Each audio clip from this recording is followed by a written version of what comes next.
তো এখানে রিয়াকশানটা জানতে চেয়েছে কোনগুলোর ক্ষেত্রে ক্যান নট বি পসিবল। দেখো প্রথমেরটা পসিবল আছে, এটা গিয়ে অ্যাটাক করবে, এটা বেরিয়ে যাবে, SN2 reaction without any steric এফেক্টে ঘটবে, তার মানে এটা পসিবল।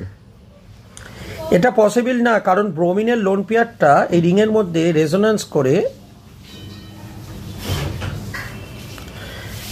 একটা পার্সিয়াল ডবল বন্ড ক্যারেক্টার তৈরি করছে।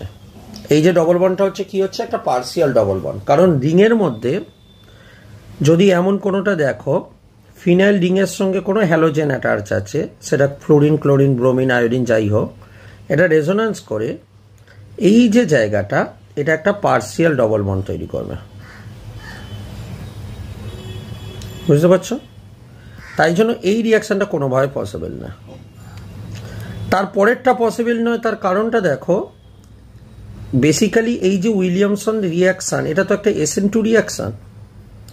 এখন তার পরেরটার ক্ষেত্রে যদি পসিবল হতে হতো, তাহলে এই O মাইনাসটা গিয়ে এইখানে গিয়ে এন্ট্রি নিতে হতো, যেখানে দেখো বড় বড় CH3 গ্রুপগুলো রয়েছে, যেখানে স্টেরিক এফেক্ট ঘটায়। তার মানে এটাও পসিবল না। তারপরেরটা দেখো SN2 রিয়াকশন পসিবল, কারণ এখানে কোনো স্টেরিক এফেক্ট কাজই করছে না, তার মানে এটা পসিবল। আমাকে জানতে চেয়েছে কোনগুলো পসিবল না, তাহলে পসিবল না 2 এবং 3, তার মানে অপশন ডি হলো আমার কাছে অ্যান্সার।